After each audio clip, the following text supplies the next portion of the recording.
Bear down, fam.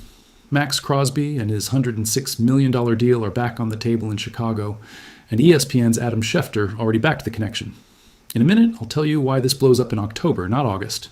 Ben Johnson handed the play-calling keys to Antoine Randall L. at Soldier Field, and that quiet move says more about the future of Hollis Hall than you think. And Roger Goodell secretly met with Illinois lawmakers the same day the Bears swore Indiana is their only option. Bear down, fam. Okay, bro, let us talk about Max Crosby with the seriousness this deserves, because this is not a name that shows up once and disappears. It has been popping up and disappearing from Bears conversation for literal months. And this week, it came back with force, thanks to a Yardbarker report putting Chicago among the teams that could still move pieces for him if Las Vegas decides enough is enough. Let us start with the player, because you need to understand why this generates so much excitement. Crosby signed a 3-year, $106.5 million extension with the Raiders, and despite dragging a meniscus injury through a good chunk of last season, the man played 935 defensive snaps. 935, with a knee that was not at 100%. And he still generated 53 total pressures, 10 sacks, 31 quarterback hurries, 12 quarterback hits, and 1 forced fumble, all with a PFF defensive grade of 79.7. For me, that number of 935 snaps on a compromised knee says more about this player's character than any production stat could. This is a guy who plays hurt and still stays a problem for the opponent. Now, why the Bears? This is where I have to be honest about what is confirmed reporting and what is media speculation, because there is a lot of both flying around this week. What is confirmed? Chicago's defense finished tied with the Bengals for last in the entire league in pass rush win rate last season at a miserable 28.8%. That is not an opinion, that is a number, and it is an ugly number. The Bears already made one big move this year to attack that problem by bringing in Montez Sweat, but one impact edge rusher does not fix a pressure problem that was the worst in the league. They need a second name that forces opposing offensive lines to choose who to block. And that is exactly where the Crosby fantasy comes in. What is more speculative, and I want to flag it as such because my job here is to be honest with you, is everything related to what supposedly happened back in March. There are reports from a single source that has not been independently corroborated, claiming the Bears were willing to offer 2 first-round picks for Crosby before that trade to the Ravens collapsed over a failed physical. I cannot confirm that for you with the same certainty as the 935 snaps number. What I can confirm is that the Cowboys, according to Yardbarker, did offer the full number 12 overall pick plus a second rounder. And that level of offer tells you how much this player is worth on the market when healthy. And this brings me to the question that actually matters. Why does this not happen right now in August? Look, for me the answer is simple, and it has to do with the financial and physical health of the player. Crosby is just coming off a serious injury. Las Vegas, after already trying to move him in March and watching that trade fall apart over medicals, is in absolutely no rush to repeat the process in preseason without first seeing how his body responds under real regular season load. And Ryan Poles, who already showed with the DJ Moore trade that he knows exactly when to pull the trigger, is not going to commit first-round picks for a player with a recent medical history without seeing him play healthy first. And look, I could be wrong, but that is my read. What does feel like it carries real weight is Adam Schefter of ESPN reigniting this idea publicly and basically nodding along when asked if the Bears would be a solid landing spot. When an insider of Schefter's caliber does not just repeat the rumor, but validates it on camera, that is not random social media noise. That is a signal that inside the NFL business, this connection is still being taken seriously. There's also a league source, cited by Fox Sports, who put the odds of Las Vegas moving Crosby at 60-40 in favor of a trade. That source specifically named the Bears as one of the destinations. That makes sense. My honest position, I believe this trade does not happen before the season's trade deadline, and it is going to depend entirely on 2 things. First, how the Raiders start. If Las Vegas starts losing and it becomes clear they are not going to compete, the pressure to sell valuable assets is going to grow fast, and Crosby is the most valuable asset they have. Second, how Crosby's knee looks in real regular season snaps, not preseason. If in the first few weeks he looks like the player who generated those pressures last year, even while hurt, the price goes up. If he looks limited, the price goes down, and that is where Poles could find his window. And here's my genuine doubt, the one that stings a little to say out loud. If the Bears actually make this move, what do they give up? Because one thing we have seen from Poles is that he does not hand out first-round picks lightly. And with Darnell Wright already extended for $116 million and the Caleb Williams extension project looming on the financial horizon, every dollar and every pick that goes into a Crosby trade is a dollar and a pick unavailable for other needs. I want Crosby on this defense. I am not going to deny that. But I also understand that Poles has to think about the entire roster, not just the flashy headline name. And I will confess something. This already burned me once, with the Crosby name specifically.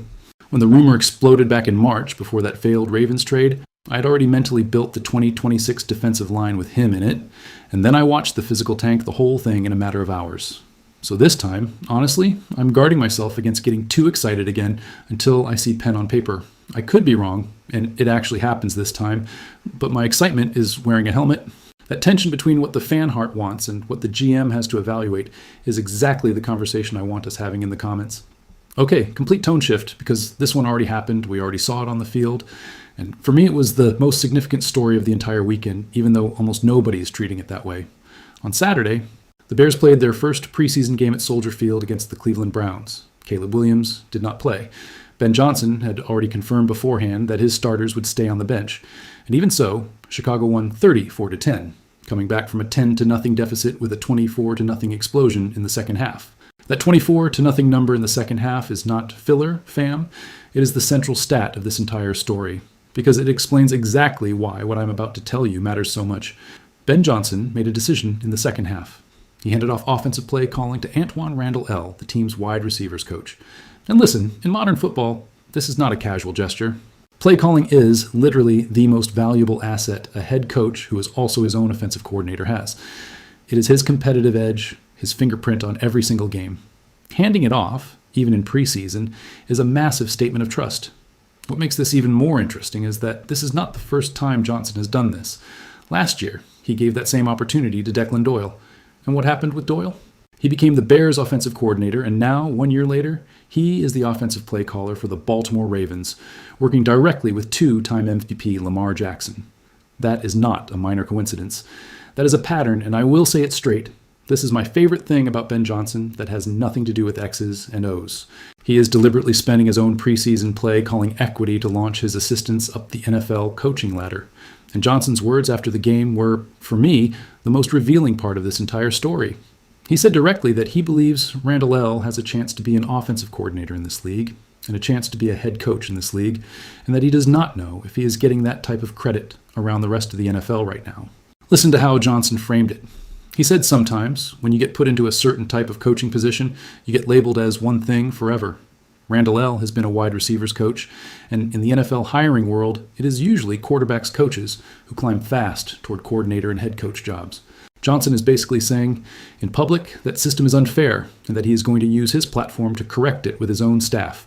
And the reaction from Case Keenum, the 38-year-old veteran quarterback, who went 9 for 10 for 151 yards and 2 touchdowns with Randall L. calling the plays, finishing with a perfect passer rating of 158.3, was even more powerful.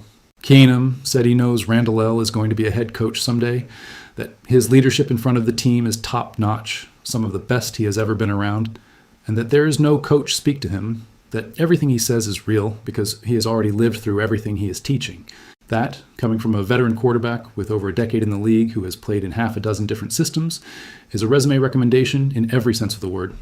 Now, beyond the nice coaching tree narrative, there was real production on the field backing all of this up. Jamari Croma, a 26-year-old defensive lineman who desperately needed a game like this to get into the final roster conversation, finished with 6 total tackles, 5 of them solo, 2 sacks, 3 tackles for loss, and 2 quarterback hits. Ben Johnson talked about him after the game with an enthusiasm that, to me, sounds genuine and not scripted. He said you could see the relentlessness on every single snap, and that his own defensive line teammates were hooting and hollering from the sideline because they were as excited as he was watching him produce.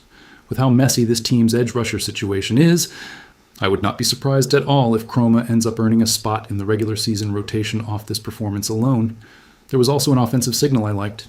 Running backs Rashawn Johnson, Salvin Ahmed, Coleman Bennett, and Britton Brown combined to carry the ball 19 times for 69 yards and 1 touchdown, and added 6 catches for 70 yards and 2 more scores. That confirms something we already knew. This offense, even with the second and third team on the field, still runs through its backs. And wide receiver Caden Davis opened eyes with 4 catches for 88 yards in the first half, which, in a wide receiver room as loaded as Chicago's, is the kind of performance that can decide whether a guy makes the 53-man roster or not. Not everything was rosy, honestly. The left tackle competition between Kieran Amagaji and Jedrick Wills Jr. did not leave me with any clear feeling, and for me, that means the real hope for this team remains that Braxton Jones is healthy for Week 1, because if he is not, we are right back where we started the offseason with serious questions about who protects Caleb Williams' blindside.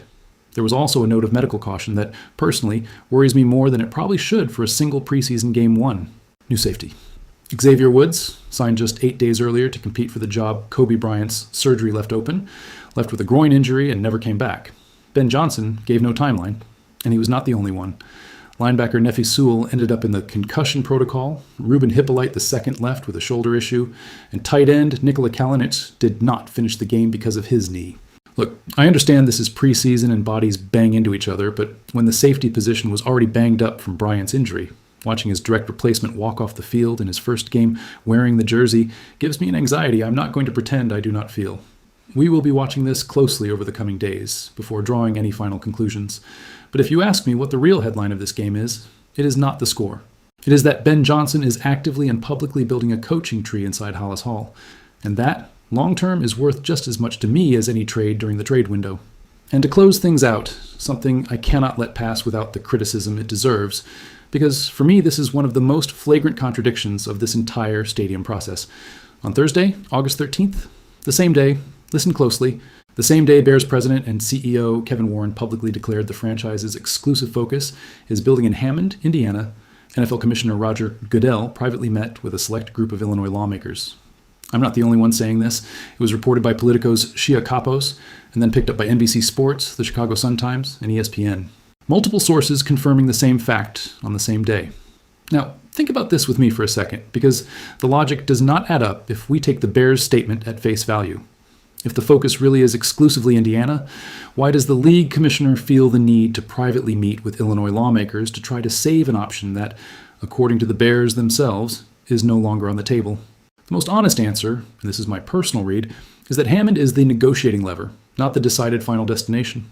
It is the credible threat the Bears need to keep alive in order to force movement in Illinois, whether in Arlington Heights or, as is starting to sound more and more likely, in the city of Chicago itself. There is a detail that reinforces exactly that read. That same Thursday, Warren and board chairman George McCaskey said in a press conference that they had had minimal recent conversations with Illinois lawmakers about a funding plan. Minimal. And that same day, the league commissioner is having a private meeting with those exact same lawmakers. That is not coincidence, bro. It is practically impossible for Goodell to have organized that meeting without the franchise's blessing. The NFL does not send its commissioner to mediate a state's internal politics without the team owner knowing about it and approving it. Let us get to the hard numbers of the project, because that is where the urgency becomes real. Warren confirmed the projected cost of the stadium is rising by $150 million for every year that passes without a decision. $150 million every single year, just from indecision. That is money evaporating without a single brick being laid. The Bears own 326 acres in Arlington Heights, purchased years ago with the intention of building there, and they have committed $2 billion toward a project in Hammond, where one site has already been declared viable, and the other is still undergoing environmental and topographical testing. That last part, for me, is a signal that even Hammond is not 100% settled yet. I am going to be honest about something I think is important that almost nobody is mentioning. Goodell has a personal connection to this franchise that goes beyond protocol.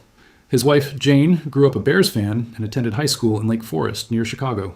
He has personally toured both the Hammond and Arlington Heights sites.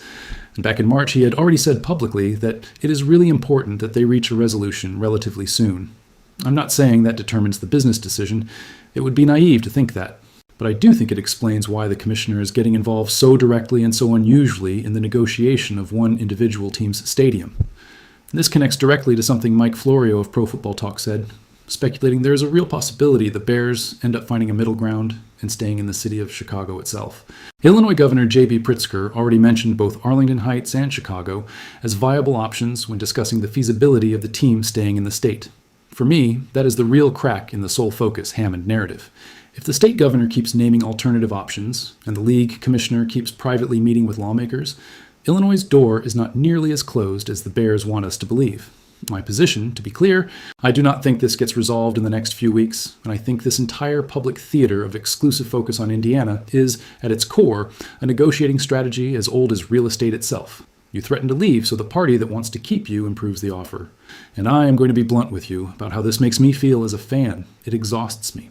It exhausts me that we have been listening to sole focus on one side and minimal conversations on the other for literal years now, while the commissioner has to go put out fires privately because nobody in Hollis Hall or in Springfield wants to be the first to give ground in public. This stopped being a real estate negotiation for me a long time ago and turned into a political ego standoff with the Bears logo held hostage in the middle. I could be wrong, but for me, as long as Goodell keeps working the phones in secret, Illinois still has a real shot at keeping this franchise. And that is everything I have got for you today, fam. 3 stories that, if you look at them together, tell one single truth about this team. On the field, the Bears are building with patience, developing their own talent, and holding on to the real possibility of a big swing on the defensive line.